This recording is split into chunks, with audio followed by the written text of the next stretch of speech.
الحمد لله نحمده ونستعينه ونستغفره ونعوذ بالله من شرور أنفسنا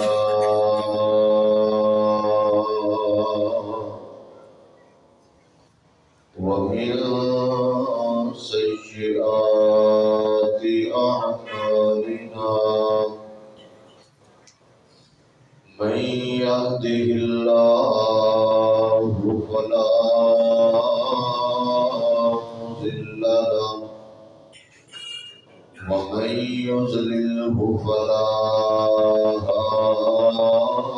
هادي له وأشهد أن لا إله إلا الله وحده لا شريك له وأشهد أن محمدا عبده ورسوله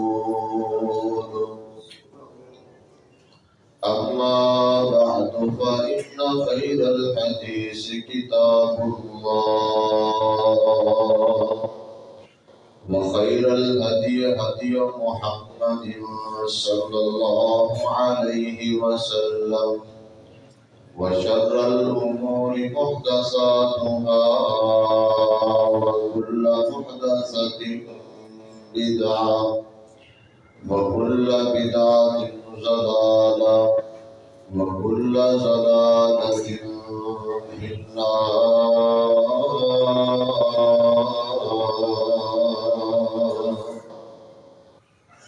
اللهم صل على محمد وعلى آل محمد كما صليت على إبراهيم وعلى آل إبراهيم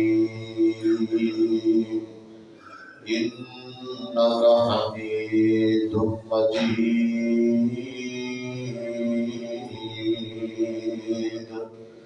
اللهم بارك على محمد وعلى آل محمد كما باركت على إبراهيم وعلى آل إبراهيم إنك حميد مجيد.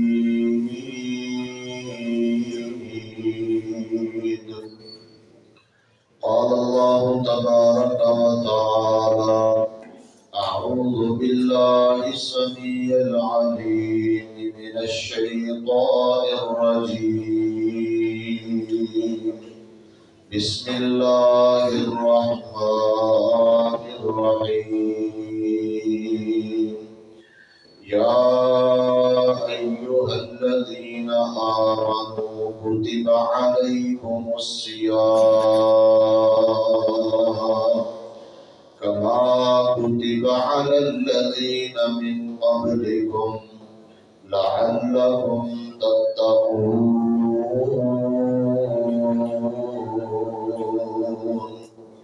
رب اشرح لي صدري ويسر لي أمري واحلل عقدة من لساني يفقهوا قولي. رب زدني علما رب زدني فهما. سبحانك لا علم لنا إلا ما علمتنا إنك أنت العليم الحكيم.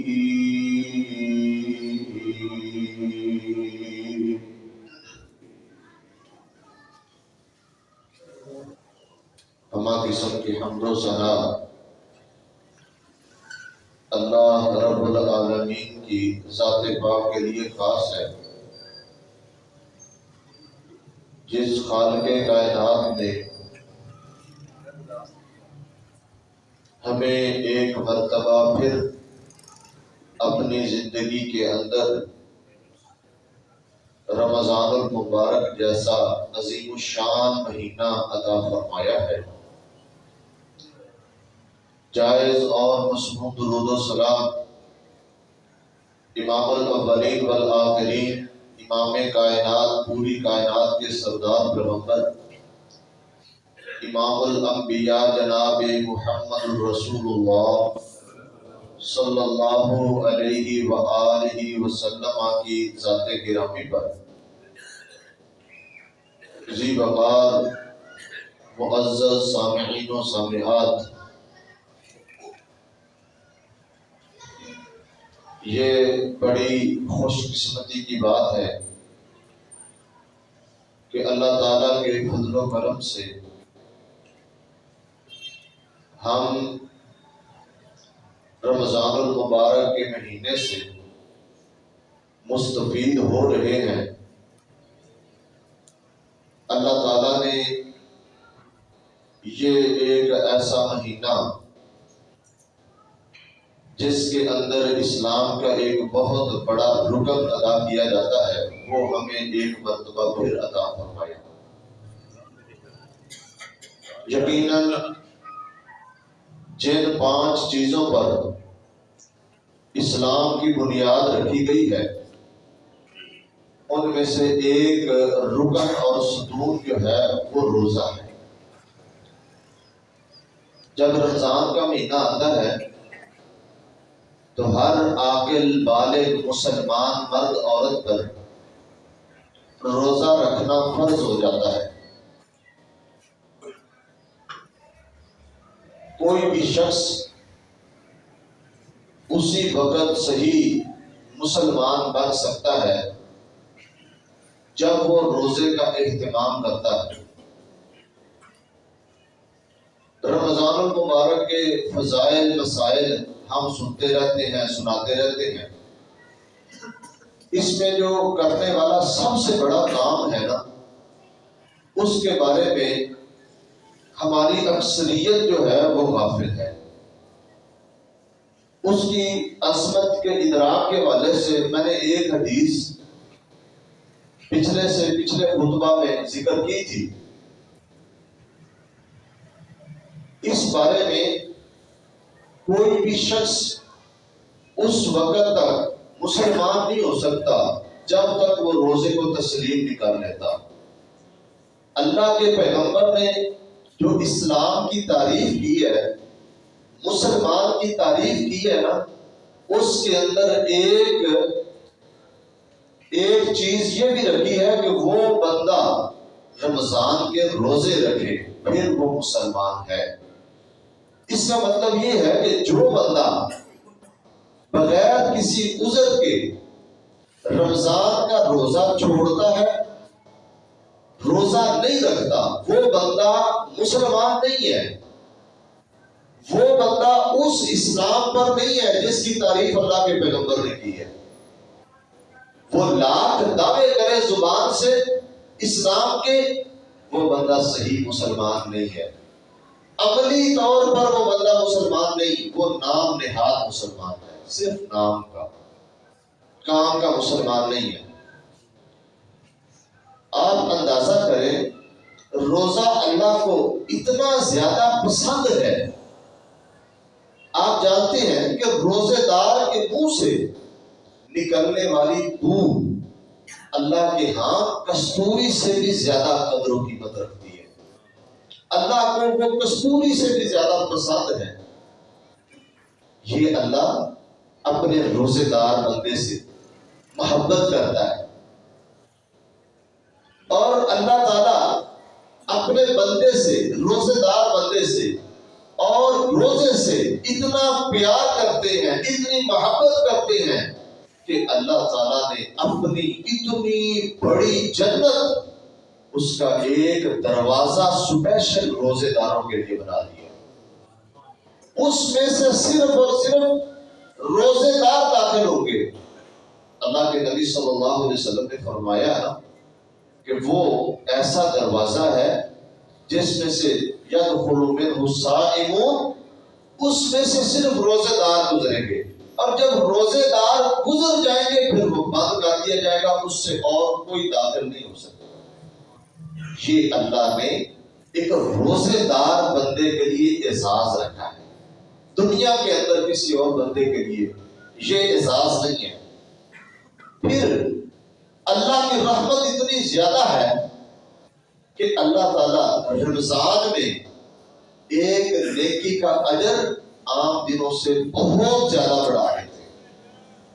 عام دنوں میں اگر کوئی بندہ ایک نیکی کرتا ہے، اخلاص کے پیش نظر ایک بندہ بہت زیادہ اخلاص کے ساتھ ایک نیکی کرتا ہے، اللہ اس بندے کی نیکی کو 10 نیکیوں میں تبدیل کرتے ہیں۔ ایک کی بجائے اللہ 10 عطا کرتے ہیں۔ لیکن رمضان میں یہی ایک نیکی 700 نیکیوں تک پہنچ جاتی ہے۔ یوں سمجھے ایک بندے نے عام دنوں میں 1 روپیہ خرچ کیا ہے، اس کو 10 روپے کا ثواب ملا ہے، لیکن روزے کی حالت میں رمضان میں ایک بندہ 1 روپیہ خرچ کرتا ہے، اللہ اس کو 700 روپے خرچ کرنے کا ثواب عطا کرتا ہے۔ یہ ہمارے دلوں میں جب تک رمضان المبارک کی عظمت اہمیت پیوست نہیں ہوگی، مضبوط نہیں ہوگی، راسخ نہیں ہوگی، تب تک ہم صحیح معنوں میں اس ماہ مبارک کا احترام نہیں کر سکتے۔ جو بندہ روزہ چھوڑ دیتا ہے اس کا کیا انجام ہے؟ صحیح الترغیب والترہیب کے اندر ایک روایت امام البانی نے نقل کی ہے۔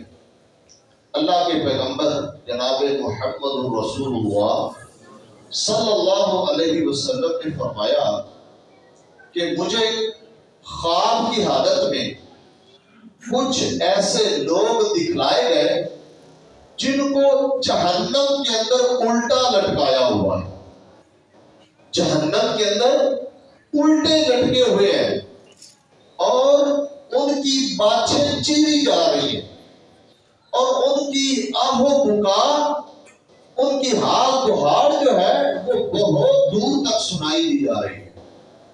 جب میں نے پوچھا یہ کون لوگ ہیں جن کو اتنا دردناک عذاب دیا جا رہا ہے، اتنی سخت سزا دی جا رہی ہے، یہ کون لوگ ہیں؟ بتایا گیا یہ وہ لوگ ہیں جو دنیا کے اندر رمضان کے مہینے میں کھایا پیا کرتے تھے، رمضان کے دنوں میں کھاتے پیتے تھے۔ علامہ البانی نے اس کا مفہوم یہ بیان کیا ہے، اس حدیث کا مطلب یہ ہے، اس سے مراد وہ لوگ ہیں جو روزہ رکھتے ہیں لیکن وقت سے پہلے افطاری کر دیتے ہیں، روزہ توڑ دیتے ہیں، کھانا پینا شروع کر دیتے ہیں۔ تو جو لوگ روزہ رکھتے ہی نہیں ان کا انجام کیا ہوگا؟ اس لیے سب سے بڑا کام جو رمضان کے اندر ہماری ذمہ داری ہے نا، سب سے اہم اور بڑی ذمہ داری وہ ہے روزہ رکھنا۔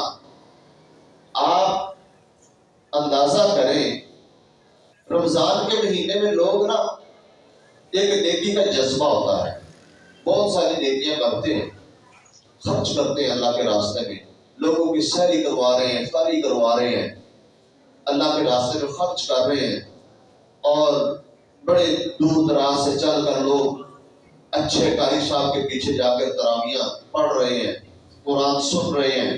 یقیناً یہ بہت بڑی نیکیاں ہیں اور یہ ساری کی ساری رمضان کا ایک اہم حصہ ہے۔ قرآن مجید کی تلاوت کر رہے ہیں، بہت زیادہ کر رہے ہیں اور کرنی بھی چاہیے۔ قرآن مجید کا ایک رمضان کے ساتھ بڑا گہرا تعلق ہے۔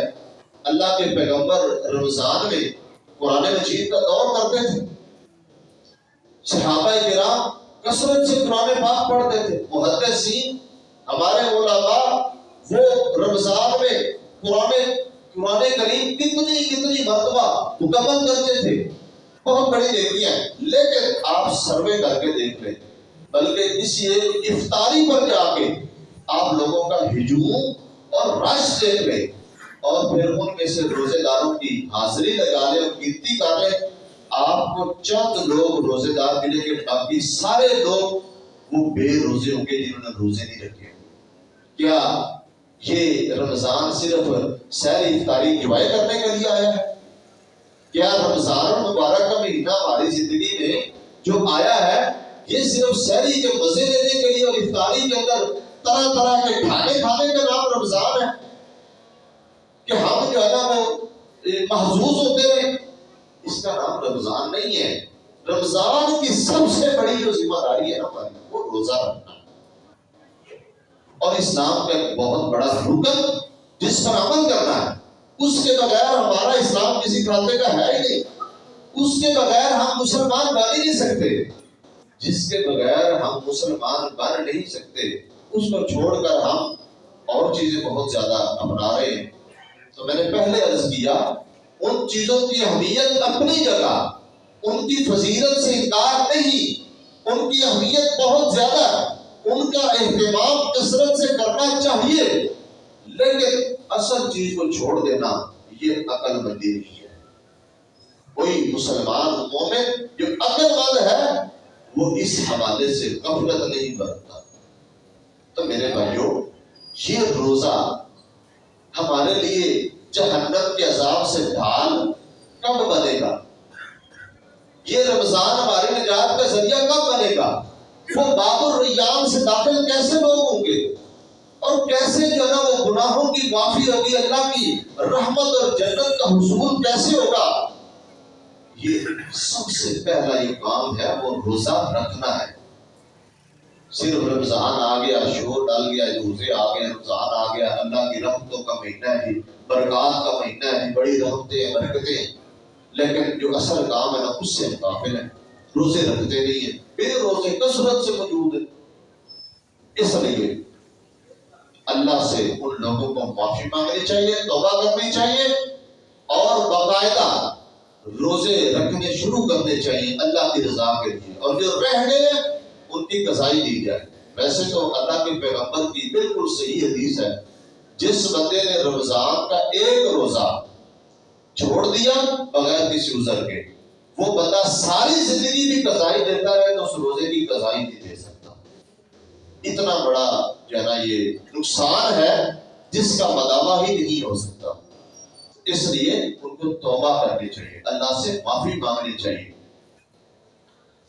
تو میرا جو آج کا عنوان ہے وہ یہ ہے کہ روزے کا مقصد جو اللہ نے قرآن مجید کے اندر بیان کیا ہے وہ ہے تقویٰ.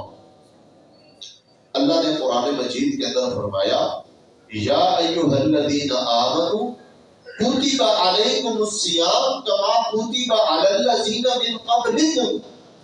تمہارے اوپر روزے فرض ہیں، لکھ دیے گئے ہیں، فرض کر دیے گئے ہیں.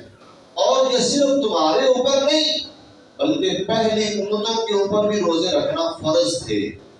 اور مقصد بیان فرمایا لعلکم تتقون، تاکہ تم متقی بن جاؤ. اب ہم نے دیکھنا یہ ہے کہ جو رمضان کے ہم روزے رکھ رہے ہیں، رمضان المبارک کے اندر جو ہم روزے کا اہتمام کرتے ہیں، آیا کہ ہمارا روزہ اس معیار اور مقدار کا ہے کہ اس سے تقویٰ حاصل ہو رہا ہو، اس سے تقویٰ مل رہا ہو؟ آیا کہ ہمارے روزے کے اندر اتنی جان اور قوت ہے کہ وہ ہمیں متقی بنا دے، پرہیزگار بنا دے، گناہوں سے محفوظ کر دے؟ کیا ہمارا روزہ ایسا ہے؟ تقوی کا معنی کیا ہے؟ تقوی کا مطلب، آسان مطلب یہ ہے اللہ کے حکم کو بجا لانا اور اللہ کے منع کردہ کام سے رک جانا، یہ تقویٰ. اس کا معنی ہے تقویٰ، اللہ کا ڈر، پرہیزگاری، للہیت، اللہ کی خشیت، یہ ہے معنی تقوی کا.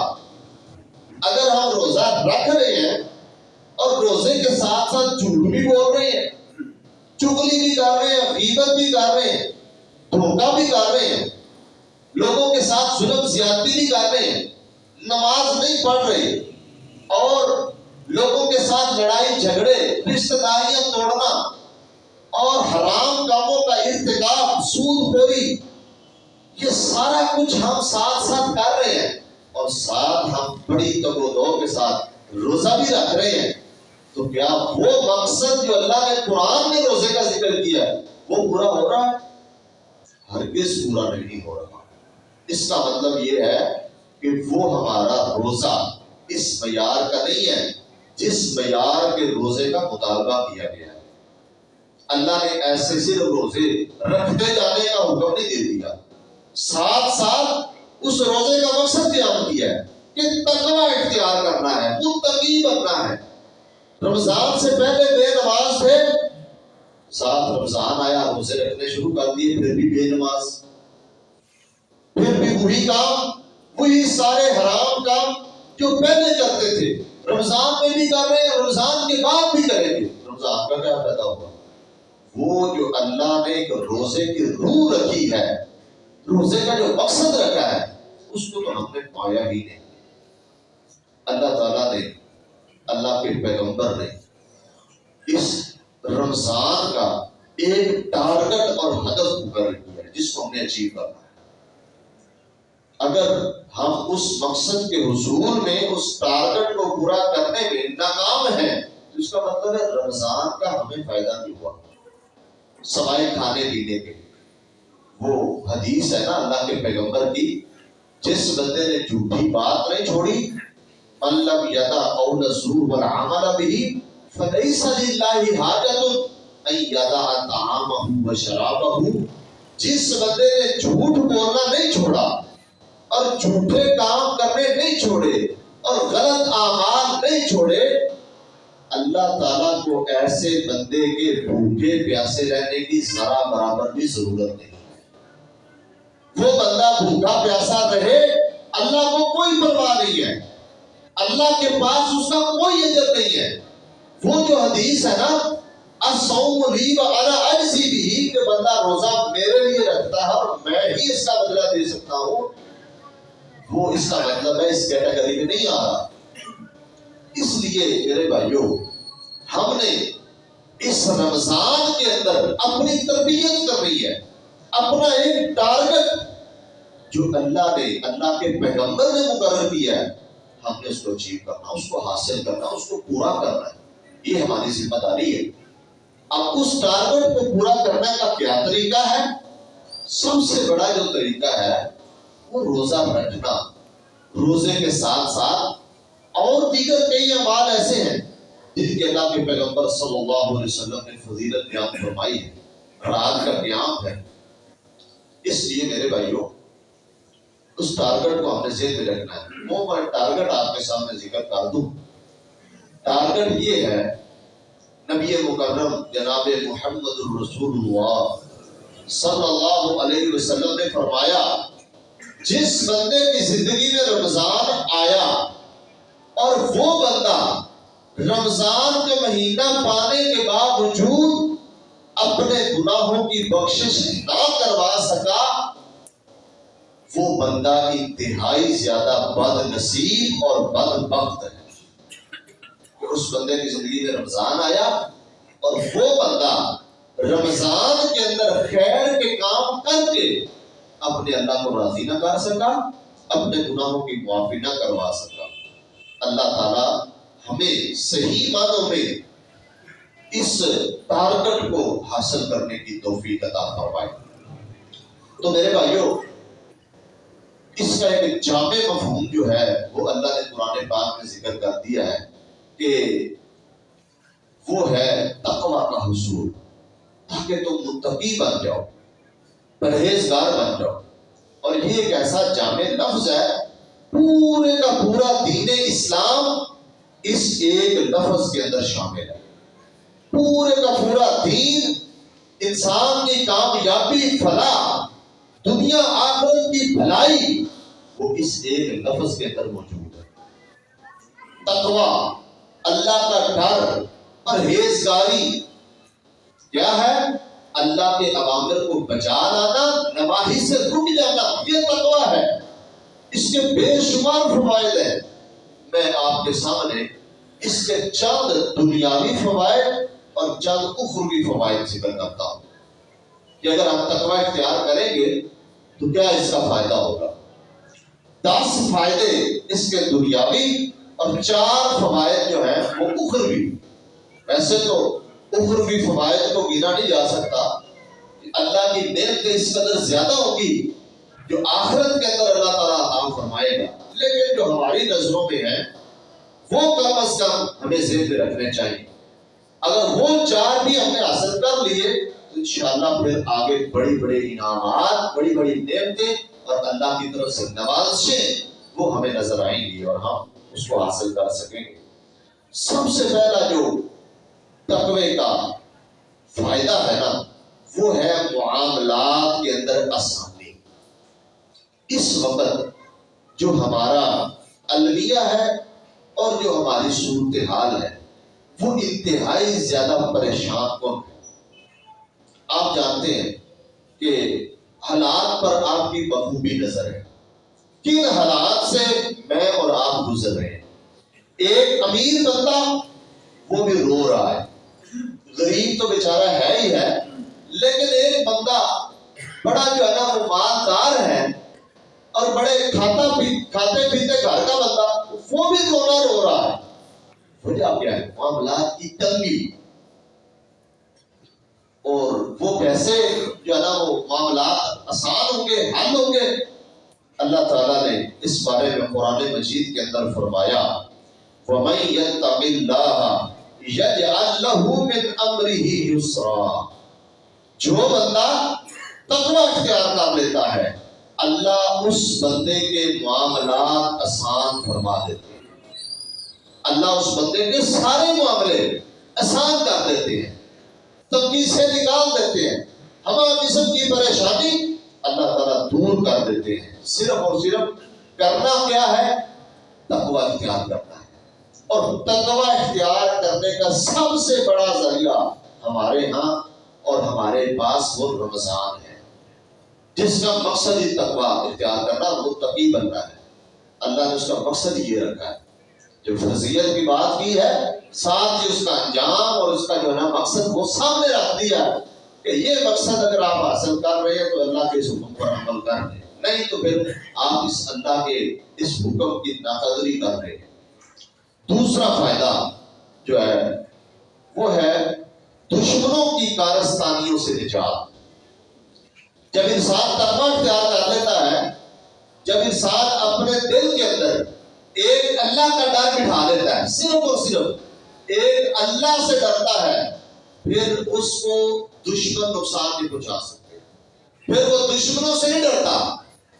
جب اس کے دل میں صرف اللہ کا ڈر ہے، لوگوں سے نہیں ڈرے گا، اپنے دشمن سے نہیں ڈرے گا، وہ اللہ کے فضل و کرم سے دشمن کے ہاتھ کنڈوں سے محفوظ رہے گا۔ اور دشمن وہ 2 طرح کے ہوتے ہیں، ایک دشمن وہ ہے جس کو اللہ نے قرآن مجید کے اندر ذکر کیا ہے کہ شیطان یہ انسان کا کھلا دشمن ہے، واضح دشمن ہے، جس نے اپنی دشمنی کا اعلان کیا ہوا ہے، جس نے بتایا ہوا کہ میں تمہارا دشمن ہوں اور میں نے تمہیں نقصان پہنچانا ہے، اس نے پہلے بتایا ہوا ہے، بلکہ اس نے اللہ کے ساتھ مقابلہ لگا رکھا ہے۔ وہ ایسا دشمن ہے جو آپ کی ذات کا بھی دشمن ہے، وہ آپ کے دین کا بھی دشمن ہے، آپ کے اسلام کا بھی دشمن ہے، وہ آپ کی نیکی کا بھی دشمن ہے۔ وہ کبھی بھی نہیں چاہتا کہ آپ اس دنیا میں اور آخرت میں کامیابی حاصل کر سکیں، اللہ کے دربار میں سرخرو ہو سکیں۔ وہ سب سے بڑا دشمن ہے، اگر اس کے حملوں سے ہم محفوظ ہو گئے نا تو اللہ کے فضل و کرم سے یہ چھوٹے چھوٹے باقی دشمن انشاءاللہ ہم ان سے آزاد ہو جائیں۔ سب سے بڑا دشمن انسان کا وہ شیطان ہے۔ اللہ نے قرآن مجید کے اندر فرمایا وَإِن تَصْبِرُوا وَتَتَّقُوا لَا يَضُرُّكُمْ كَيْدُهُمْ شَيْئًا، فرمایا اگر تم صبر اور تقوی اختیار کرو گے تو اللہ تعالیٰ تمہیں دشمن کی تدبیروں سے، دشمن کے جو نقصانات پہنچانے کے جو ہتھ کنڈے ہیں اور ان کی جو سازشیں ہیں، اللہ تمہیں ان سے محفوظ فرما دے گا اور وہ تمہیں کبھی بھی نقصان نہیں پہنچا سکے گا۔ یہ ہے تقوی کی دوسری برکت اور تقوی کا دوسرا فائدہ، جس کو ہم نے حاصل کرنا ہے، اور اس کو حاصل کرنے کے لیے اللہ نے ہمارے پاس ایک بہترین موقع ہمیں عطا فرمایا ہے۔ تیسرا فائدہ، یہ میں پہلے دنیاوی فوائد ذکر کر رہا ہوں، تیسرا دنیاوی فائدہ وہ ہے اللہ تعالیٰ بندے کو رزق ایسی جگہ سے عطا کرتا ہے جس جگہ سے اس بندے کا وہم و گمان بھی نہیں ہوتا۔ یہ دنیا کا ایک بڑا مسئلہ ہے رزق کا حصول, روزی کمانا. اس لیے کہ فقر, اس سے اللہ کے نبی نے پناہ مانگی. اور جو فقر ہے نا, فقیری, غربت, اس دور کے اندر یہ ایک بہت بڑا فتنہ ہے. یہ لوگوں سے پتہ نہیں کتنے ناجائز کام کروا رہا ہے یہ فتنہ. اور یہ ایسا فتنہ بن چکا ہے, غربت اور فقر لوگوں کو جو ہے نا وہ دین سے دور کر رہا ہے, ناشکرا بنا رہا ہے, کفر کی حد تک لے کر جا رہا ہے. انسان کفریہ کام کرنے کے لیے تیار ہو جاتا ہے اپنے فقر کو دور کرنے کے لیے. انسان ایسے ناجائز کام کرنے کو تیار ہو جاتا ہے اپنی غربت کو مٹانے کے لیے, اپنی غربت کو ختم کرنے کے لیے. تو میرے بھائیوں, اللہ نے قرآن مجید کے اندر فرما دیا, فرمایا وَمَن يَتَّقِ اللَّهَ يَجْعَل لَّهُ مَخْرَجًا وَيَرْزُقْهُ مِنْ حَيْثُ لَا يَحْتَسِبُ. جب بندہ تقوی اختیار کر لیتا ہے, اللہ اس بندے کے لیے ایسے ایسے راستے کھول دیتا ہے, اور اللہ تعالیٰ ایسی ایسی جگہوں سے رزق عطا کرتا ہے کہ وہ بندہ سوچ بھی نہیں سکتا, اس بندے کا وہم و گمان بھی نہیں ہوتا, اللہ وہاں سے دیتا ہے. اس لیے میرے بھائیوں, یہ ایک جو ہمارا بڑا مسئلہ ہے نا رزق اور روٹی روزی کا, یہ بھی حل ہونا ہے تو تقوی سے حل ہونا ہے. اس کے لیے بھی ہم نے تقوی اختیار کرنا ہے, اور تقوی کے حصول کا ایک آسان ذریعہ ہمارے پاس رمضان. چوتھا فائدہ, اللہ تعالیٰ غم سے, تکلیف سے اللہ تعالیٰ نجات عطا فرما دیتے ہیں.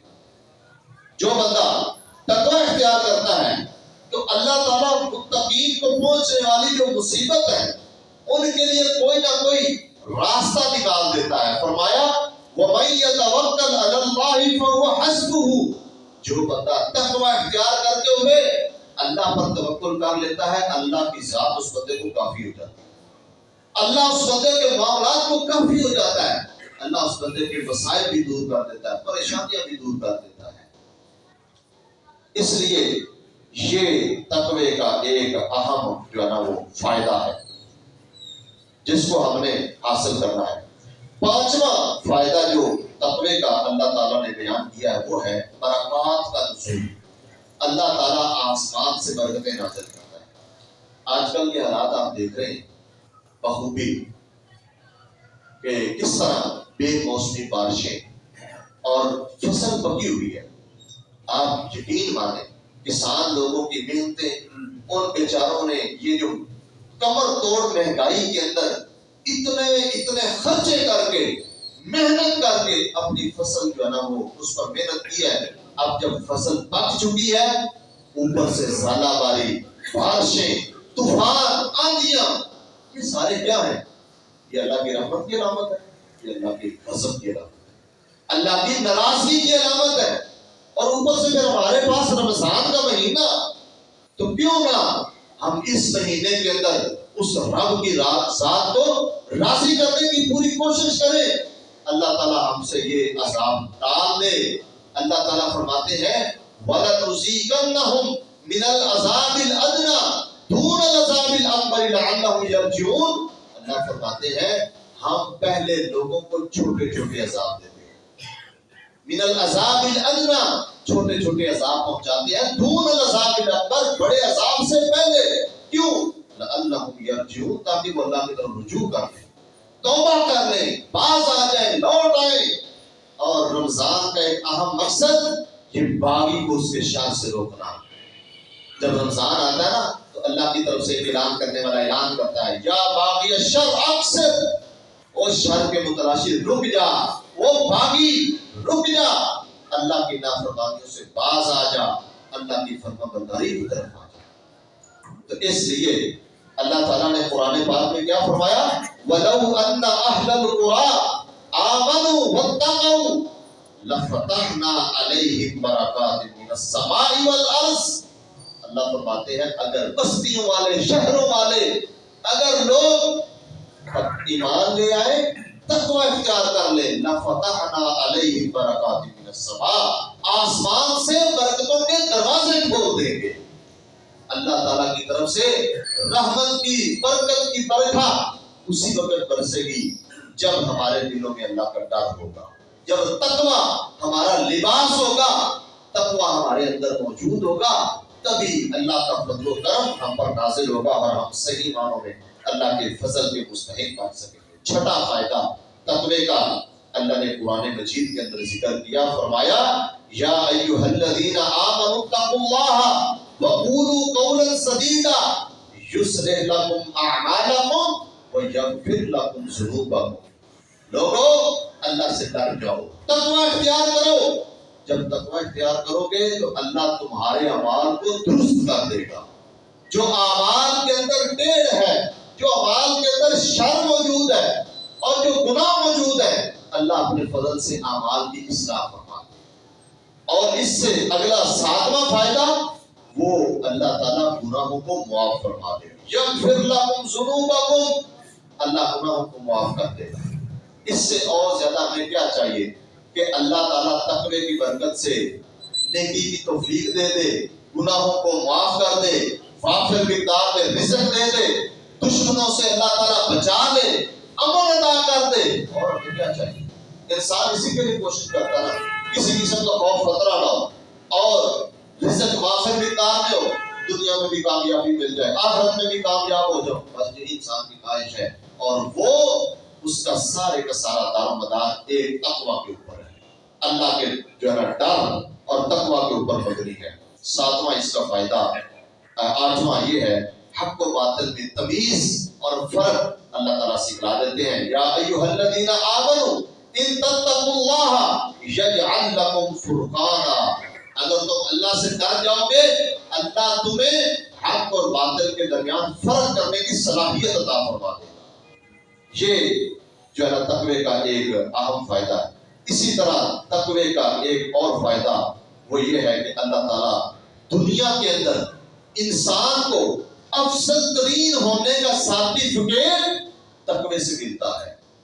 اللہ کے پیغمبر صلی اللہ علیہ وسلم نے خطبہ حجۃ الوداع کے موقع پر بھی یہی فرمایا تھا کہ اللہ کے ہاں جو معیار افضلیت ہے وہ تقوی ہے، وہ اللہ کا ڈر ہے۔ اور اللہ نے قرآن مجید کے اندر بھی ذکر کیا، فرمایا یا ایھا الناس انا خلقناکم من ذکر و انثی وجعلناکم شعوبا وقبائل لتعارفوا ان اکرمکم عند اللہ اتقاکم۔ لوگوں، یہ تمہارے کنبے قبیلے، یہ تمہاری برادریاں، یہ تمہاری ذاتیں اللہ نے صرف تعارف کے لیے، صرف پہچان کے لیے رکھی ہیں۔ یہ برادریوں کے اندر معیار نہیں ہے، برادریوں کے اندر عزت نہیں ہے، احترام اللہ کے ہاں اگر کوئی بندہ معزز ہے، اگر اللہ کے ہاں کسی کی قدر و قیمت ہے تو اتقاکم، تم میں سب سے بڑا، تم میں سب سے زیادہ جو تقوی والا ہے، اللہ کے ہاں اس کا مقام ہے، اللہ کے ہاں اس کی قدر ہے، اللہ کے ہاں اس کا جو معیار ہے، اور اللہ نے اسی بندے کو نوازا ہے۔ اللہ تعالیٰ ہمیں صحیح معنوں کے اندر ان فوائد کو حاصل کرنے کی توفیق عطا فرمائے۔ وآخر دعوانا ان الحمد للہ رب العالمین۔